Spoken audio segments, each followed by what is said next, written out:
jump on and be a part of it. All right, game number 4 is ready. RDU's tournament live on the line. He's taking his Face Hunter versus Kroba's Rogue. A very good matchup for the Face Hunter, but can Kroba turn it around and take this game to win the series? So Kroba throws away the Blade Flurry there. Doesn't feel he quite needs it, but keeps onto the Deadly Poison. That Phantom Knives might come into play. Might be really useful for clearing up some tokens from that Creeper, or maybe getting rid of some Hounds. So what do you play being RDU? Do you get Mad Scientist or Haunted Creeper here? Mad Scientist is providing a bit more damage. You can filter your deck from the secret. Yeah, I think Mad Scientist is better here because he needs a backstab to deal with it because he doesn't have the coin. So he gets an extra bit of damage, like you said, from the Mad Scientist. And even if he does backstab it, at least he protects your Haunted Creeper. Because one thing that I find Face Hunters can struggle with a little bit is keeping a Beast on the board for the kill command activator. Right now it seems that RDU's hand is very decent. He had the coin, he was able to start with Mad Scientist. He has cards to pull up, he has that Eagle Hornbow, which is going to deal 6 points of damage. And for Kroba, he doesn't have any minions. Like Azure Drake is a late game card. He now picks up the Violet Teacher, but it's still not this turn. And he needs like a backstab maybe to get a couple of tokens, or preparation might be interesting as well. Yeah, I think a prep would really help him out here. I think he might use this Deadly Poison to get rid of this Haunted Creeper, set up a Blade Flurry or a Phantom Knives for the next turn. But preparation would really help him here, I do agree. Still, this turn, just using Deadly Poison, 1 point of mana, you have 2 mana left, you can't really refresh your weapon unless you misclick. Yeah, I think he probably didn't consider what he was going to... I mean, if you looked at his hand, I would have said... Oh, okay, so he goes for the Blade Flurry straight away. So yeah, he's got the Phantom Knife sitting in the back. And RDU gets another Explosive Trap, so we know that the Explosive Trap is already in play. Another Explosive versus Rogue, it's not amazing. But it's still 2 extra damage, and if the Mad Scientist fetches it for you, it's just 3 damage like, from the Death Rattle effect. Kroba goes for the draw here. He is already respecting the damage instead of playing Violet Teacher. Maybe he also wants to get a couple of tokens from that Violet Teacher. Yeah, the problem with tokens of Violet Teacher sometimes is Unleash the Hounds. You can be punished quite hard if you develop too many tokens, but looking at Kroba's hand here, he doesn't have a lot going on as far as spells are concerned. But he does have a Farseer sitting there, and I will help him out sustain a little bit longer against his Face Hunter. So RDU is slowly getting out of cards, but then this is a Face Hunter, most of the cards support. Oh, there's an anti-Q. Oh wow, that's going to make a big difference in this match now. I think everything changes. That heal bot and the Farseer combined is going to let Kroba sustain quite a lot. The biggest thing that changes here, and we've seen Face Hunter versus Rogue before when Firebat was facing Airbrushed. Firebat was super aggressive with Rogue. Here Kroba can just focus on clearing the board because he can come back with health. Like, this is 18 points of health that he has extra in his hand. Yeah, what I've learned from my experience with this matchup is you really base your game plan on your hand. If your hand is there, which can sustain you, you fight for board and you just outlast the hunter's options. But if you get like a lot of Blade Flurries, like Deadly Poisons, like Tinkers, Eviscerates and stuff like that, you just race them. Just flat out race them. And it worked for Firebat. We saw Firebat take a very convincing game with Rogue against Face Hunter earlier. So what would you play here? Do you just slam the heal bot straight away? Do you feel threatened enough at this point that you feel you need to use it? Well, you always have to think like how much damage there is coming from the damage you know. So if he decides to clear 2 minions, then there's 1 minion left with the hero power that's 4, so you drop to 8. And 8 will be an Arcane Golem plus another Arcane Golem. Like 8 is more or less safe. Like you can take the risk the hunter is not going to deal 8 points of damage to you. He seems very adamant on popping this trap right now. Instead of going for a bit of board clear, maybe he's just going to utilize this sap or this eviscerate to clear up some of these minions. Oh wow, so he goes for the weapon actually. Alright, so right now we are going to see... He didn't attack. Arcane Golem. So this is 6, 10, 12 points of damage. RDU 1 damage off lethal here. I think he should have used something like an Eviscerate or a Sap just to stop this damage. I think there was many different plays that Kroba could do here. We can leave it for our analysts to analyze. If Kroba would, let's say, Kill the Mad Scientist first, maybe use the Eviscerate aggressively, defensively. Would that change anything? Right now Kroba doesn't have the AoE. There is this Arcane Golem, so 6 points of damage incoming. There is Explosive Trap as well set up. So there's no other traps in there, just 2 explosive traps. I think Kroba was afraid of the Snake Trap, by the way. Like, that's why he did what he did. I mean, unless he knows, he must have some knowledge if he's running it, surely, to make that decision. I mean, I still would have considered a sap last turn, but he's gonna get a heal with the anti-heal bot. So he's going up to 11, and RDU has 6, 8. It's 3 points of damage to steal the game. Yeah, and 2 points of mana. This heal bot might not just be enough. Kroba is just trying not to lose. He's not making plays to win, and I think that's it, right? This is 6, 8, 10. 1 damage of lethal again? It doesn't matter at this point. I think you just play everything, take him down to 1, and then Kroba just loses unless he draws another anti-heal bot with a Blade Flurry or something. Yeah, I don't think he's playing 2 of them, but he might surprise us. He is the deck builder, and he is at 1 point of health. That's not going to heal him. He's going to sprint 4 cards. Nothing really exciting here. No, it's unfortunate for Kroba. He won't be able to win this game, and he just eviscerates himself. Yeah, I like it. Eviscerate your own face. Deny the win. Yeah, he's not giving RDU the pleasure of finishing that game there. And he's laughing, you know, he's enjoying himself. He doesn't look overly worried here. I think this is a great attitude, actually, to the game. Like, you go there, and instead of being super serious, you know, like, he is focused, but he is having fun still, and he's really emotional, really passionate about the game. So right now, Kroba, well, we said this is the bad matchup, and right now we have Zoo versus Rogue, and Zoo versus Rogue is very delicate. Yeah, it's very much dependent if the Rogue gets a coin. The coin really helps. SI7 with the coin really helps as well. So RDU, I think this game can go either way now. It's going to very much depend on the draws and how these players decide to play this game out. I mean, Rogue is still in a situation where it can just burst down the Zoo player before they even realize anything's happened. That's the type of deck it is, but sometimes they play a bit more defensively.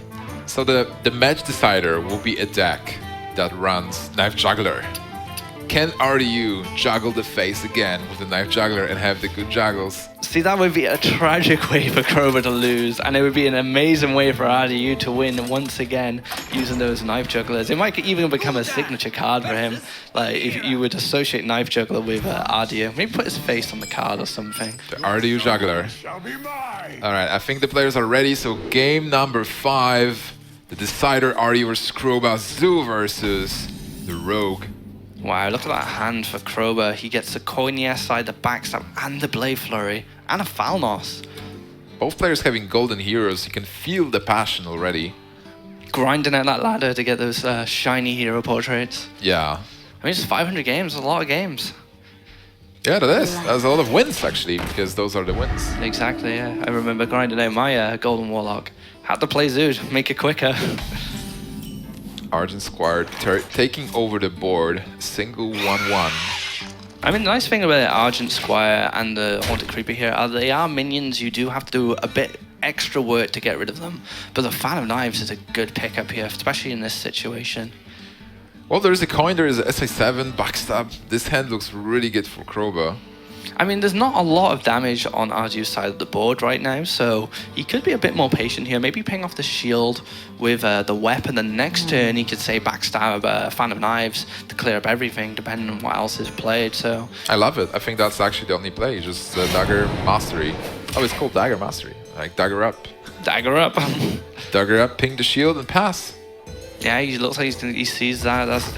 Yeah, I think that's the best option here because he has such a strong hand for clearing stuff.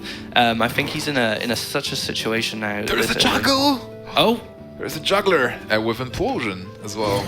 He's gonna be safe, holding on to that juggler for the implosion. Oh, if Blizzard introduces an alternative art for juggler with RDU's face, I would buy it. You'd pay money for that? Yeah, $5. PayPal straight over. Here we go, RDU Special Edition Juggler. Okay, so where do we go from here? That void color does create a little bit of problem. I mean, you can't use that dagger anymore. But Falnos, coin Blade Flurry maybe? Well, you can still backstab SA7. Like you backstab the 2/2, you SA7 the Void Walker, and you kill it with a weapon. And you're in more or less the same situation. Also, there's only 2 power boards, so SA7 is not contested yet. And this is exactly what he's going to do. Yeah, and he can use this 3/3 to help out Haunted Creeper when he needs to, because that Fan of Knives is going to be really useful on this board at the moment. Implosion is going to hit for 2. RDU unlucky. He felt the power. I like using the Argent Squire there. Just keep that Haunted Creeper there. Make him work to clear it. Yeah, but still this board is not threatening at all. Like you can even just play Pilot the Shredder. I mean, we know he's got an Anti-Healbot and a Farseer coming up, so he's got a lot of sustain through healing in his deck. And all he needs is to draw a sprint or a prep with that sprint to cycle into them. Yeah, right now, like for Kroba, it's just his aim is to dismantle RDU's board. Like get the implosion for 2 was really important there as well. Not that much damage. The board is not threatening. Like this made Kroba not use his AOE card. Yeah, and one thing that this juggler might come into play now. He might use the Haunted Creeper to help clear up this Pirate Trip. It's just not optimal because there's another minion coming straight after it, which you'll have to deal with. Well, RDU going for damage here with Void Walker. He doesn't have to clear the Shredder. I do like he set up the he's setting up the Power Overwhelming on the egg. I think because the 4/4 body, although Eviscerate deals with it, it's still a good body to have on a board for 2 mana from that egg. So what's the play for Kroba? Like I got Violet Teacher and I like Violet Teacher. Like how much damage do you think is going to go your way?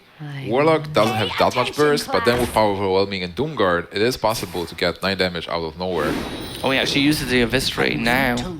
This could be troublesome if this egg gets popped and he can't deal with it, but his board's just so strong now with this Violet Teacher. I think it was a good idea. Yeah. If you're not in danger of dying, or if you take the risk that you're not in danger of dying, just developing the board and bringing the race to the zoo. Double Juggler! RDU, how many juggles can you muster with this Haunted Creeper as well? So he gets 4 knives off this Haunted Creeper, and he gets an extra 2 knives after the Power Overwhelming as well at the end of the turn. And he hits with the first knife. Power Overwhelming will hit with 2 knives after this egg dies as well.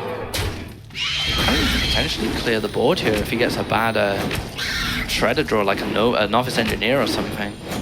Well, now he attacks into the Shredder with those 2 minions. I like attacking into it, even though you can get a Doomsayer. As a 2/2, that's not really good. And it can still die! It can, yeah. The Ribbon Egg. Oh. Jugglers and miss. Do you not getting that juggler luck there? Well, but this means a clear. Oh, Falnos in the play in the Fan of Knives. Such a nice clear here. Ari is definitely not a fan of Knives here. Oh, and a prep sprint as well to follow up next turn. He has everything. Top deck's an owl, that's unfortunate. Well, at least he can stop the draw from Falnos. Yeah, I guess so. A Doomguard would have been better. Those are like one of the worst draws that you could have. I mean, both those draws there are just so passive. It's not in the situation RDU wants to be in, and he wants to be the aggressor. You get those Doomguards going. Oh yeah, and definitely he can't count his Nerubians before they hatch. And there's the Anti-Healbot as well. This is looking really good for Kroba now. It seems like Kroba is on his way to take the series versus RDU. RDU looking really sad right now. Flame Imp as well. You don't want to be seeing the Flame Imp at this point in the game. It's just more damage for the rogue. I mean, he's got an Assassin's Blade as well. I did see him use that 2 days ago in the unbroadcasted series. Well, Assassin's Blade is a lot of damage.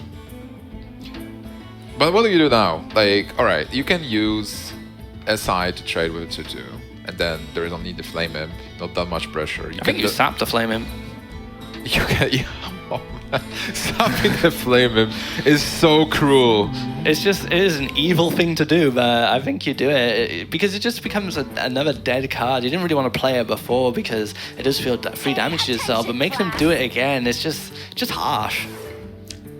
And he is going to go for it, and he gets to develop more tokens with his Violet Teacher. This is looking so good for Kroba right now. How does RDU win this game? Well, certainly not with the Flame Imp. No. He needs A Doom Guard. Doomguard into Power Overwhelming, activating the Rubin Egg, and then another. He gets a Doomguard! Speak to the devil. He throws away Flame Imp, come on! And an Argus as well. Argus is not looking too bad. But... Activator for an egg, that's something. Oh, the Tinkers as well. Wait, is this it then? This is 4. Surely Assassin Blaze Tinkers, he won't be able to finish him off. With 16 health, how does it do that much damage? It just doesn't. If you Blade and Tinker, and the token gets buffed, you clear Doomguard easily, and you deal 6 points of damage, you set up a win next turn. Yeah. Like, you actually set up a win next turn, whatever happens. You still have the Blade Flare, you deal 12 points of damage next turn. And where did this oil? And it does go on the token. This is perfect, the RDU knows this is it. Kroba is going to take game number 5 and advance to the top 4 to wait for either Life Coach or Powder. Oh man, what